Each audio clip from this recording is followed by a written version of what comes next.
Hey, what's going on out there? This is Gwydion.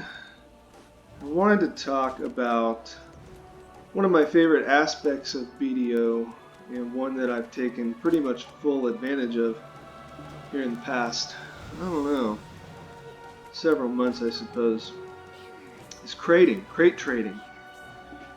I am doing somewhere between 150 million to 200 million, or maybe even more than that. You know, it really depends on a lot of variables. But I'm doing, I don't know, 150, 200 million a day, easy profit. So that's profit. I buy most of my timber. I buy some planks sometimes. But I generally buy timber. I gather what I can. I have a big worker army. But I have timber workers in Grana, Trent, Epheria and Calpheon. These are the places where you're going to be trading from, crafting your crates, if you are doing crate trading. Anything closer to Valencia City or further east than Calpheon is just not worth the money. So, well, let's take a look at how we're doing here. Calpheon, I've got some guys going, and 20,000 Serendia timber crates. And you can see these workshops spinning away here. Every one of these, except for one, has a +3 timber worker on it. So we are making Calpheon timber crates in Trent, and I have one worker that's running all the way up here north from Trent to use the one of the workshops in Calpheon, because there's many and they're cheap, to make to supplement my Calpheon timber crate operation in Trent, just because I ran out of workshops down there in Trent. There's only two, one in Trent, one in Bear. After that, you got to run all the way up to Calpheon. So, but the rest of these guys are based in Calpheon, and they're just cranking away, and they're making like 1,500 of these a day. I can do about 1,500 timber crates a day in Calpheon. Let's head over west just a touch to Epheria, and I'm kind of in the same ballpark. About 20,000 Balanos timber crates.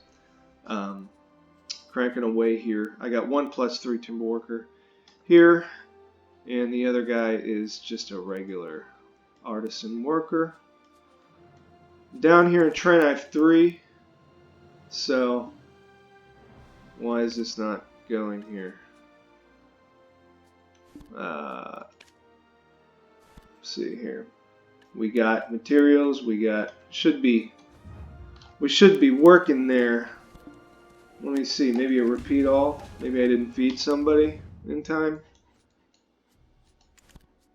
Yeah, that's the trick.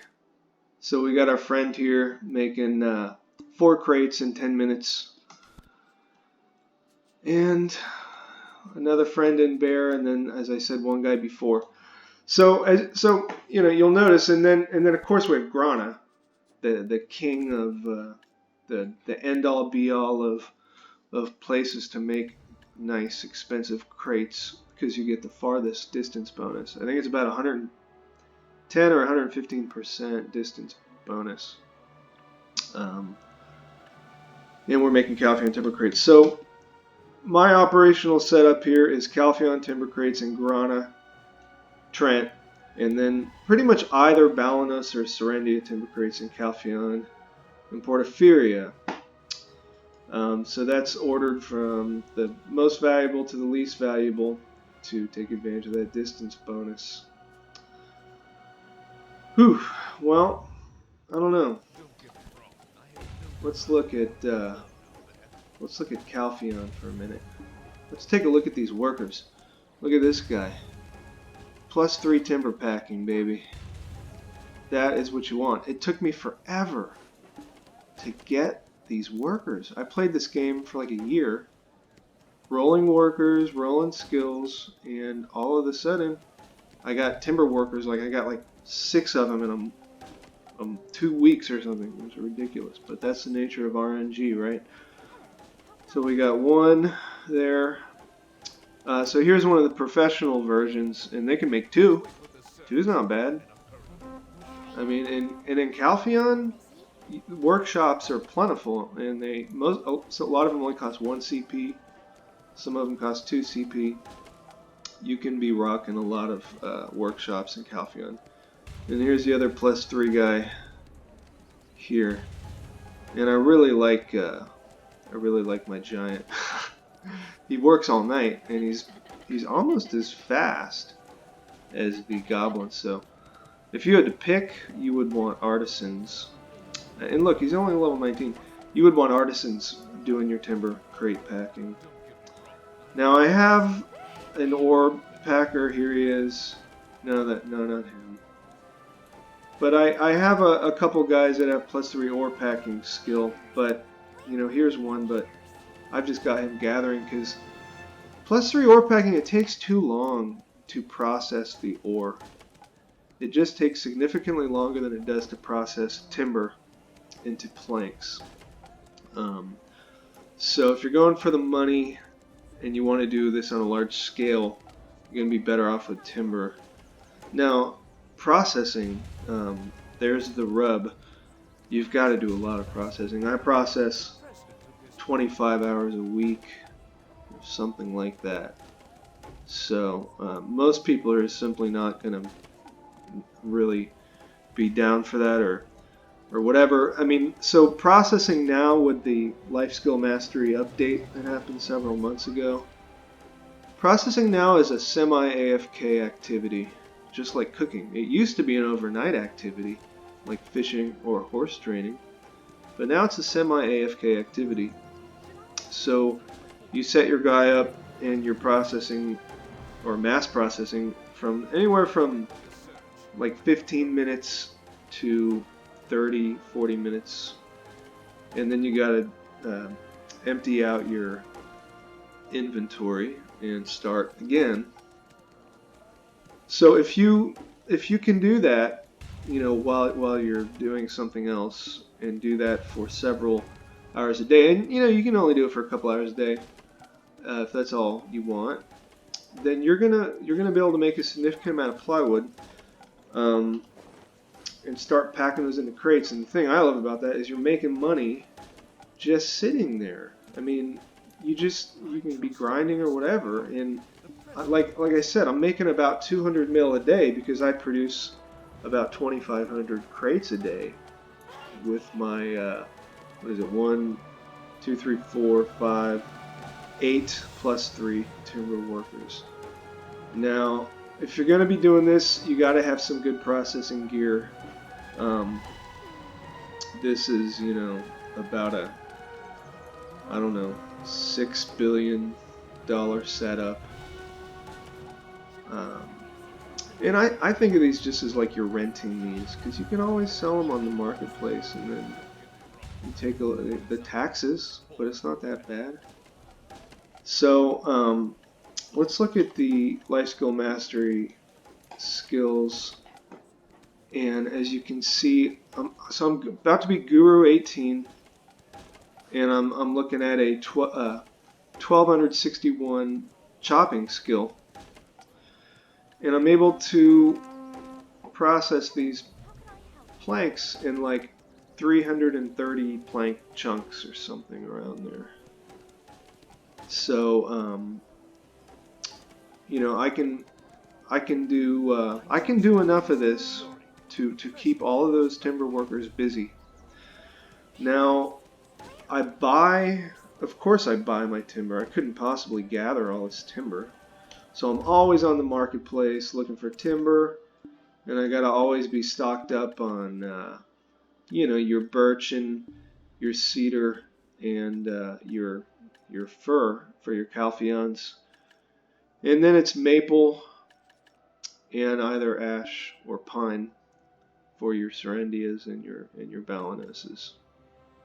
So right now, I've got about 60,000 crates made, and I think I'm gonna wait until I'm around 100,000, and maybe I'll do a video like 100,000, 100K crate turn-in day.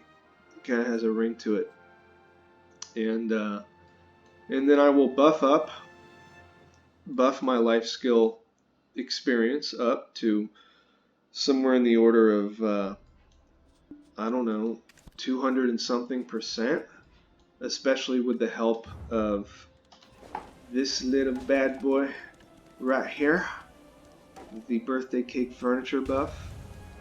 And the best use of this is to level trading.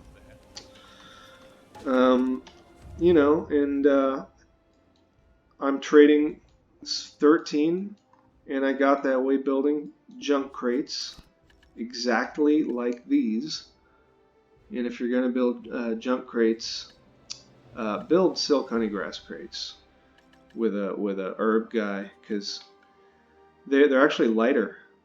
I believe you can let's see, you can only stack up like 7,000. You can only put 7,000 mushrooms on a horse, but you can put like over 10,000 silk honeygrass crates on a horse, because they weigh, I think, 20 LT instead of the 30 that the mushroom crates and the ingot crates and the timber crates weigh. So if you're gonna level trading, do it with some kind of an herb crate, or just make the crates and then look at it, and you'll see how much they weigh, and go with the one that I think is 20. 30 is not the lightest one. Now they did institute a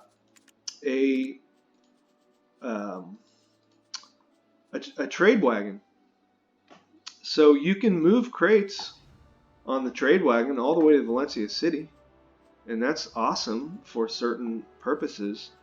But for like Calpheons, now let's see, let's do, I mean, only for 1,000, 8 mil.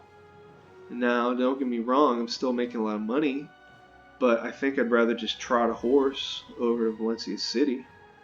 As long as you don't do it on a PvP server, or when there's a lot of node wars going on, and you sit there and babysit it, then you'll be okay. If you lose 7,000 freaking crates because you got killed on your horse, that's a bad day. Make sure you don't use a character over level 49, because then you can be killed by people. Use a low level character and trot yourself over to Valencia City, throw them in the storage, and then just kind of stock up, and then one day you go to the Pilgrims sharing, that little place a little bit east of Valencia City, or west rather, Pilgrims sharing sanctum or whatever. I mean, it's all over the internet how to do that, and you get the trading buff, so you make, I think it's 100% more, and then you do all of your life skill buffs, and you trade as many crates in at one time as you possibly can. And make sure you have energy potions on you, because you're going to need to do a lot of bargaining. Every time you interact with the trade manager, when you load up another pile of crates on yourself, you got to bargain again, and that costs energy. This is not the time when you want to run out of energy when you're doing a crate turn-in day. So I don't know, that's just me rambling on, but I'm really proud of my little operation, and I can, have a 8-hour job and not go crazy. I don't have to grind crazy to feel like I'm making some money and maximizing my, especially my sort of AFK passive income type of game. It's pretty cool. I like the crate thing. So this is Gwydion, and I'm going to sign off here. I'll talk to you guys later.